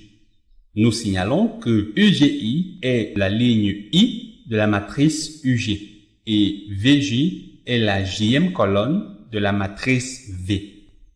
Nous avons établi précédemment l'expression 45 V égale à UG fois B. La matrice des composantes principales est égale à la matrice UG des individus centrés multipliée par la matrice de la base B des nouveaux vecteurs de base. Ce qui signifie que pour déterminer la colonne VJ, c'est-à-dire la jème composante principale de la matrice V, nous allons faire UG fois la jème colonne de la matrice de la base B. VJ égale donc à UG fois BJ. Avec BJ étant égal au vecteur U si J égale à 1 et V si J égale à 2. En remplaçant cette expression dans notre expression de covariance XI VJ, nous pouvons donc écrire que covariance de XI VJ qui est égale à 1 sur N, produit scalaire UGI VJ égale à 1 sur N transposé de VJ fois UGI qui est égal à 1 sur N en remplaçant la valeur de VJ transposé de UGBJ fois UGI, ce qui est égal à 1 sur N transposé de BJ fois transposé de UG fois UGI. Or, UGI est égal à UG fois le vecteur grand I petit i, avec grand I petit i étant égal à 1, 0 si i égale à 1 et 0, 1 si i égale à 2. En remplaçant cette expression dans notre expression de covariance, covariance xi vj sera donc égale à 1 sur n transposé de bj transposé de ug fois ug grand I petit i qui est égal à transposé de bj facteur 1 sur n transposé de UG fois UG et le tout fois grand TT, la matrice unité. Et nous voyons bien que le terme entre facteurs n'est rien d'autre que la matrice de covariance C. Nous pouvons donc écrire covariance de XIVJ est égale à transposé de BJ fois C fois la matrice unité. Or, on a précédemment établi la relation 37 suivante dite de diagonalisation de la matrice de covariance C, à savoir CU égale à lambda D U. Et nous avons également établi que lambda D est égal à transposé de U C fois U. Lorsque nous multiplions cette expression par la transposée du vecteur U, nous obtenons que transposé du vecteur U fois C fois U fois encore la transposée du vecteur U égale à lambda D transposé du vecteur U. Par simplification, nous obtenons transposé du vecteur U fois C égale à lambda D transposé du vecteur U. Sachant que si J égale à 1, BJ est égal à U et si J égale à 2, BJ égale à V. De façon générale, on peut donc écrire transposé de BJ fois C égale à lambda J transposé de BJ. Lambda J étant également la valeur propre associée au vecteur propre en question. Ce sera lambda D si nous avons U, c'est-à-dire J égale à 1, et lambda D' si J égale à 2, correspondant au vecteur V. Covariance de XIVJ va donc être égale à transposé de BJC fois I petit i égale à lambda J transposé de BJ fois grand I petit i égale à lambda J BJI. BJI est l'élément situé à la ième colonne de la matrice ligne transposée de BJ.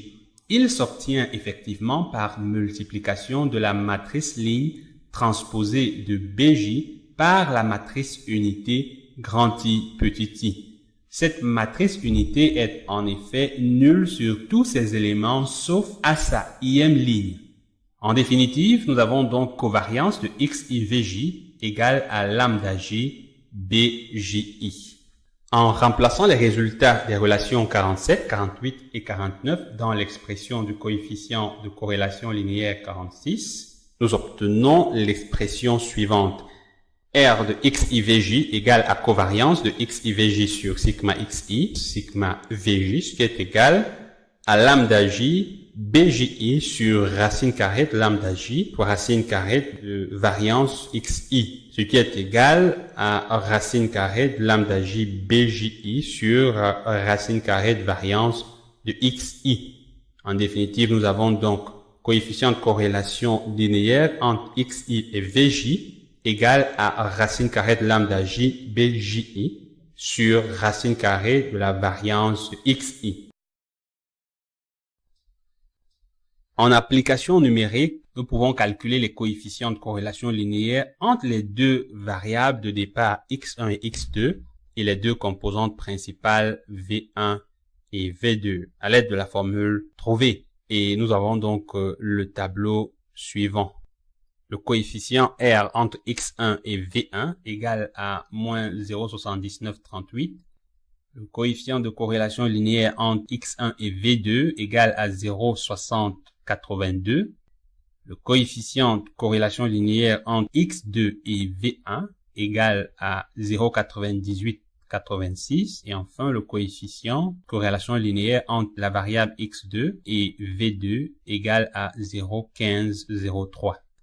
Comme nous le constatons, ces résultats numériques des corrélations linéaires R de x et vj entre variables de départ et synthétiques, les composantes principales, sont tous inférieurs à 1 en valeur absolue et ce sera toujours le cas dans tout problème. En outre, chaque variable de départ x1 et x2 est corrélée aux variables synthétiques v1 et v2 telle que la somme des carrés de ces coefficients de corrélation linéaire avec ses composantes principales est égale à 1. Pour x1, r carré de x1 v1 plus r carré de x1 v2 égale à 1. Nous le voyons en application numérique, moins 0,7938 au carré plus 0,6082 au carré égale à 1. Idem pour x2, r carré de x2 v1 plus r carré de x2 v2 égale à 1. 0,98, 86 au carré plus 0,15, 0,3 au carré égale à 1. Ces expressions sont de la forme x carré plus y carré égale à 1, qui constitue l'équation d'un cercle de rayon 1. Autrement dit, les variables x1 de coordonnées r x1 v1, r x1 v2 et x2 de coordonnées r x2 v1, r de x2 v2 forment des vecteurs qui appartiennent tous au cercle de rayon 1. Ainsi, à l'aide de ces coefficients de corrélation linéaire entre variables de départ et composantes principales, nous pouvons tracer sur un plan appelé plan factoriel un cercle de rayon 1, d'axes D et D', associés respectivement aux composantes principales V1 et V2, et y placer les variables x1 et x2, selon leurs coordonnées qui sont ici les coefficients de corrélation linéaire par rapport à V1 et V2. Nous obtenons donc le graphique que l'on nomme le cercle des corrélations, car il permet de placer tous les coefficients de corrélation linéaire sur les nouveaux axes des composantes principales tels que la somme des carrés de ces coefficients de corrélation linéaire selon chaque variable de départ s'inscrivent toujours dans un cercle de rayon 1. On montrera dans la suite que le coefficient de corrélation R entre deux variables est égal au cosinus de l'angle formé par les vecteurs des deux variables. Et comme le cosinus d'un angle est bel et bien toujours inférieur ou égal à 1 en valeur absolue, ainsi en est-il de tout coefficient de corrélation entre deux variables. Poursuivons donc à présent avec l'interprétation de notre cercle des corrélations pour répondre aux questions restantes. Nous ferons ensuite une analyse duale de nos deux représentations, la représentation des variables de départ sur le cercle des corrélations et la représentation des individus sur l'axe principal D. Les deux variables x1 et x2 sont sur le cercle comme nous l'avons montré. Cela signifie que sur le plan factoriel D', ces deux variables sont bien représentées. Car il peut arriver lorsqu'on a affaire à un espace des variables de dimension supérieure ou égale à 3, que la projection d'une variable sur un plan factoriel de cet espace des variables ne touche pas le cercle des corrélations, mais soit à l'intérieur. On dit alors que la variable est mal représentée sur ce plan factoriel. Si par exemple on avait une variable x3 de coordonnées 0,2431 et 0,3682 où 0,2431 est le coefficient de corrélation linéaire de x3 avec V1 et 0,3682 le coefficient de corrélation linéaire de x3 avec V2, la variable x3 serait non plus sur le cercle des corrélations dans le plan factoriel 1, 2, le plan qui est formé par les axes de V1 et V2, mais à l'intérieur comme le montre le graphique. Et dans ce cas, on dira que x3 est mal représenté sur ce plan factoriel 1, 2. On peut aussi, sans regarder sur le graphique, constater par simple calcul que la norme de la variable x3 sur ce plan ne tend pas vers 1 pour toucher le cercle sur sa circonférence. En effet, norme de x3 égale à racine carrée de 0,2431 au carré plus 0,3682 au carré, ce qui est égal à 0,4412. Donc, dans ce plan factoriel 1, 2, il est plutôt à l'intérieur du cercle de rayon 1 ou sur le cercle de rayon 0,4412.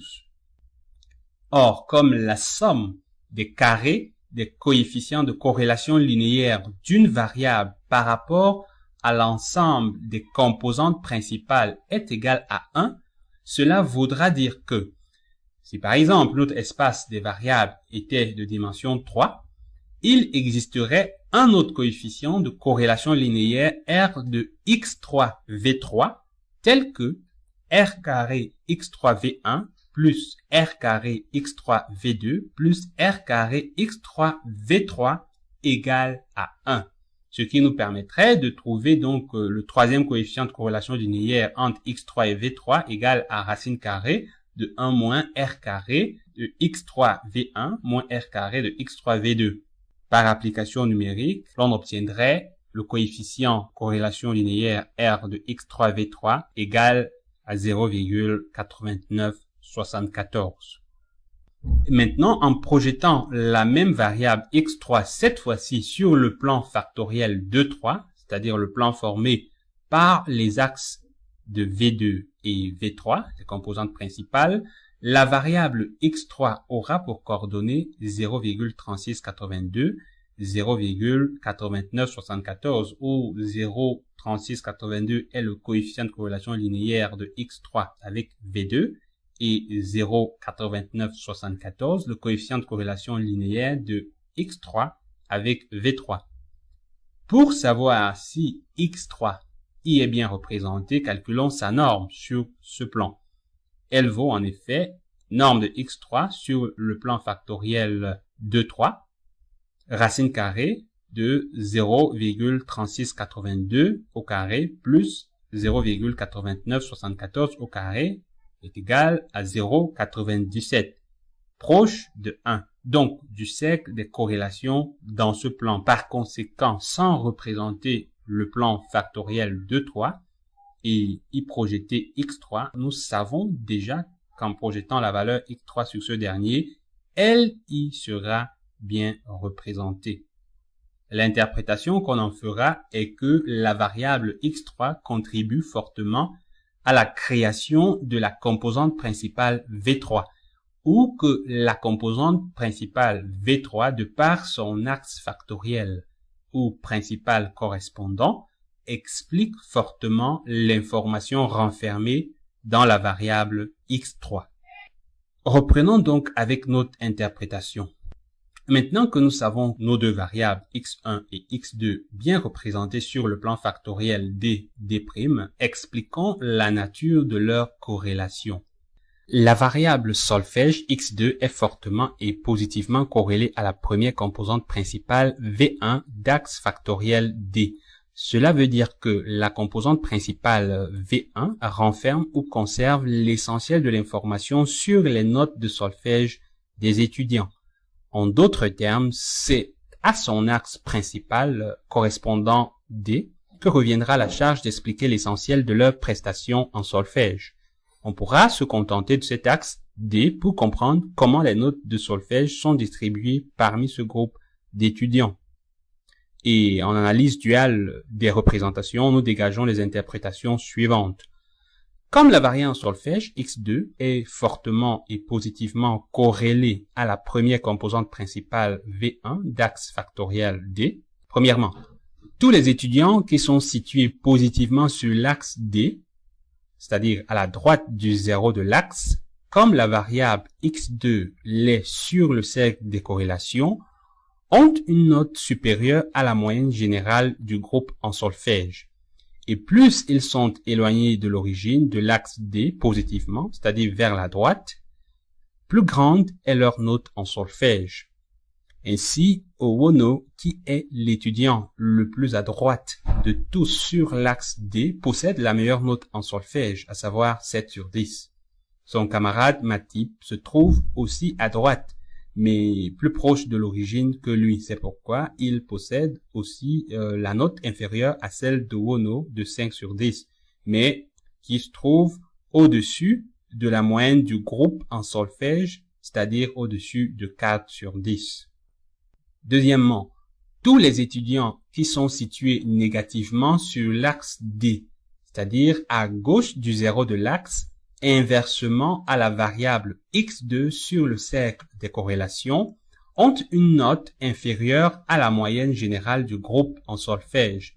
Et plus ils sont éloignés de l'origine de l'axe D, négativement, c'est-à-dire vers la gauche, plus faible est leur note en solfège. Le cas le plus patent est celui de Fotso qui est situé très à gauche du zéro de l'axe D. Il ne peut donc avoir la plus faible note de tous, en l'occurrence 0 sur 10. Compte tenu de la forte corrélation entre X2 et la composante principale V1, l'axe D à lui tout seul nous renseigne à suffisance sur le comportement des étudiants en solfège. Pour ce qui est de la variable dense X1, elle est bien mais négativement corrélée à la composante principale V1 d'axe factoriel correspondant D à près de 80%, mais aussi relativement bien et positivement corrélée à la deuxième composante principale V2 d'axe factoriel correspondant D' à 60%. L'interprétation que ces constats suggèrent est que les notes de danse des étudiants sont aussi bien expliquées par l'axe D que par l'axe D'. Par ailleurs, la composante principale V2 d'axe factoriel correspondant D' doit grandement sa création à la variable X1. La variable X2 n'intervenant à peine qu'à 0,15 de corrélation. En d'autres termes, c'est essentiellement pour expliquer une partie non négligeable des notes de danse que l'axe D' doit sa raison d'être et nous sera par conséquent utile. Nous pouvons aussi dire que V2 possède essentiellement les informations nécessaires pour expliquer une bonne partie des notes de danse. En analyse duale, nous dégageons l'interprétation suivante.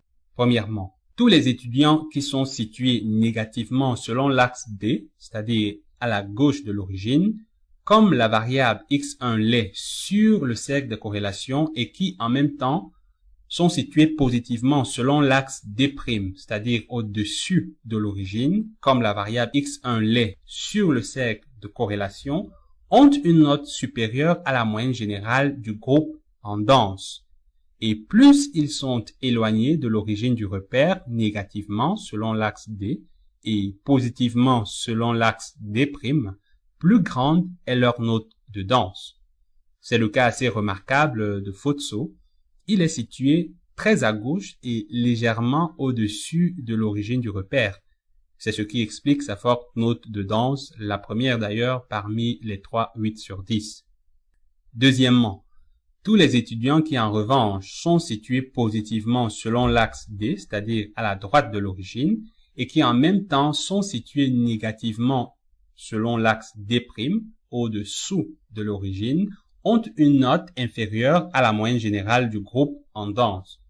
Et plus ils sont éloignés de l'origine du repère positivement selon l'axe D et négativement selon l'axe D', plus faible est leur note de danse. Nous avons le cas de ma type qui est situé à droite et au-dessous de l'origine. Par conséquent, il possède une faible note, soit 4 sur 10, bien au-dessous de la moyenne générale du groupe dans la discipline, danse qui est de 6 sur 10. Owono, quant à lui, est situé à droite et au-dessus de l'origine. L'influence de la règle de l'axe D tentera de baisser sa note au-dessous de la moyenne, tandis que celle de la règle de l'axe D' essayera de lui donner une note au-dessus de la moyenne. Résultat, Owono s'en sort avec la note moyenne, soit 6 sur 10.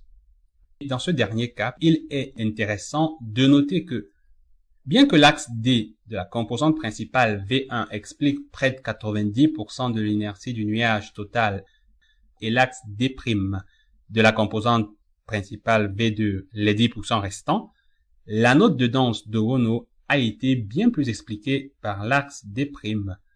Cela s'explique tout simplement par le fait que les 90% de l'axe D ont à eux tout seuls suffi pour expliquer toutes les notes de solfège, donc essentiellement toute la variable solfège, mais aussi une partie des notes de danse. Par contre, les 10% de l'axe D' sont essentiellement réservés pour expliquer une partie des notes de danse, notamment celles de ma type et Owono, car ces deux contribuent à l'inertie selon l'axe D' à hauteur de 98,88%.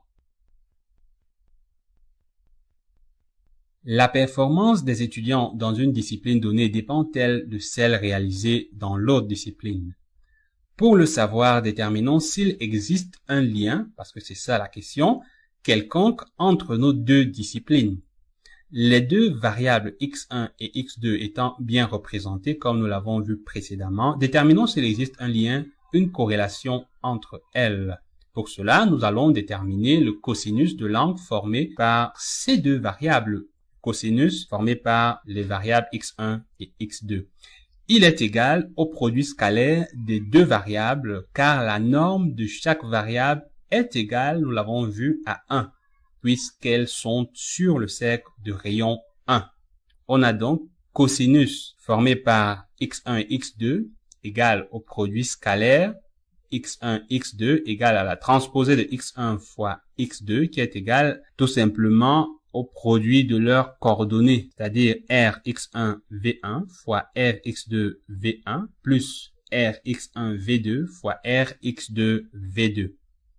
Par application numérique, le cosinus formé par les variables x1, x2 nous donne moins 0,6933.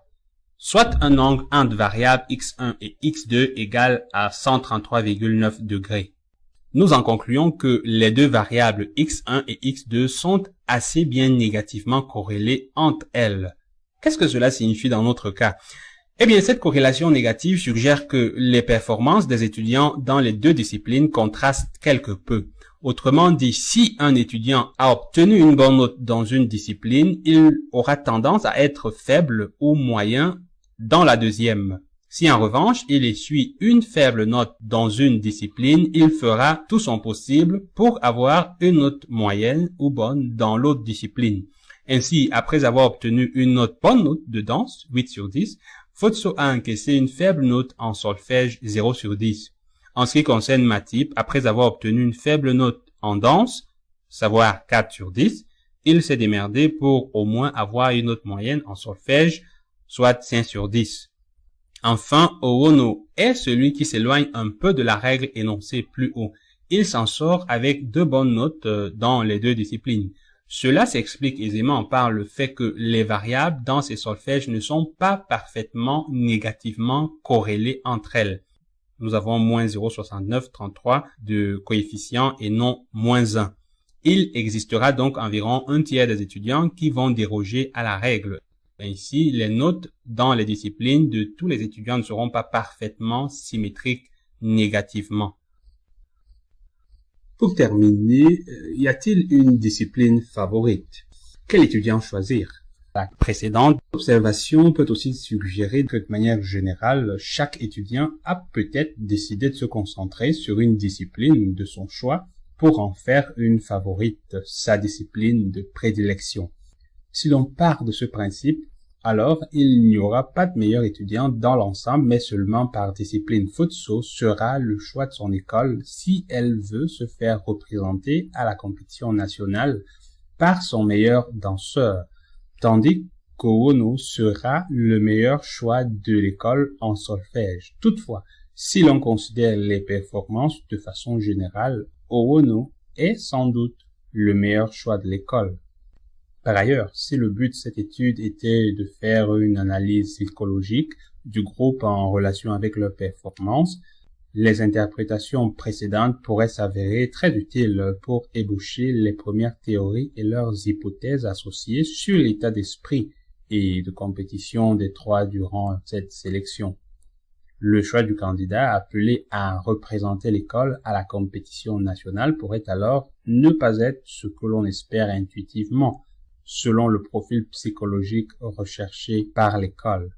Une dernière remarque sur les représentations.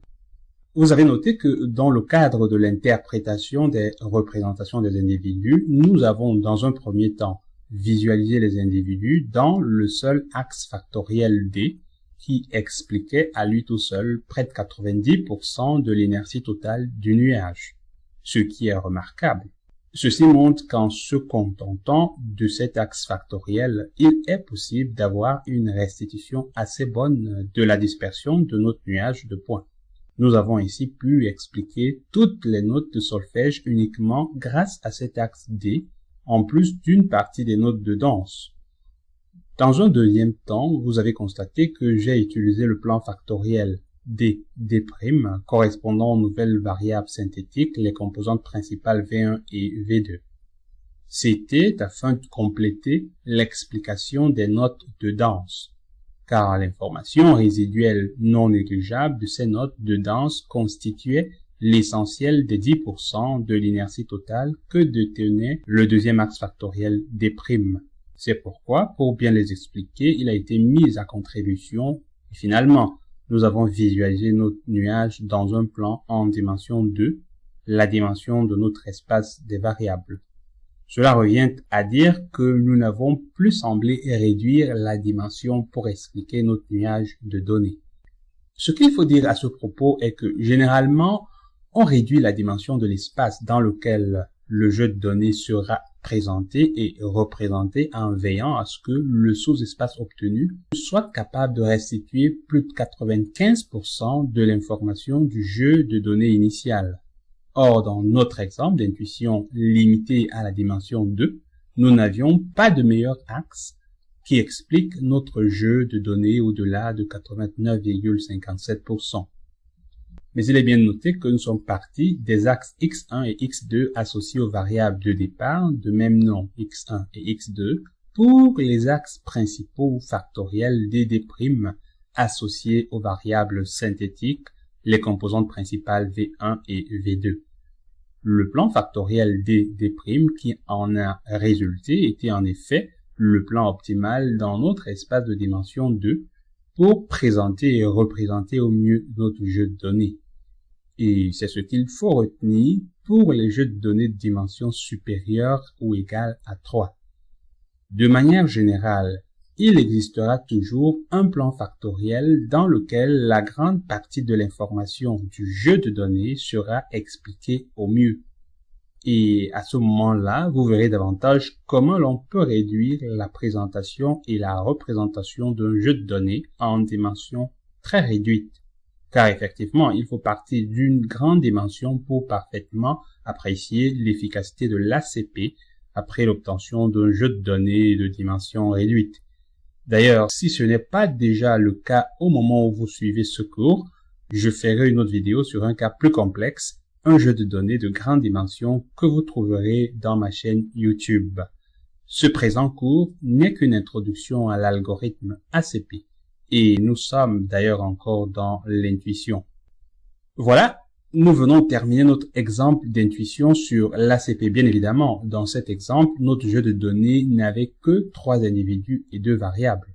Un cas très simple à comprendre, à représenter et à analyser. Justement, c'était le but de l'intuition, vous amener à saisir aisément comment fonctionne l'ACP, c'est-à-dire comment on peut réduire, grâce à l'ACP, la dimension d'un jeu de données et se contenter du minimum de dimensions chargées du maximum d'informations pour expliquer le jeu de données. C'est la compression des données. Et comment on résume et représente un jeu de données en dimension réduite pour faciliter son interprétation et son analyse. C'est la visualisation des données. Et le principe reste le même pour des jeux de données de grande dimension, c'est-à-dire ceux qui portent sur une centaine, un millier, voire 1 million et plus d'individus avec une quantité importante de variables. Il est temps à présent de passer à l'abstraction et surtout à la généralisation des formules que nous avons utilisées dans notre exemple d'intuition de dimension 2 pour les cas réels, y compris de grande complexité.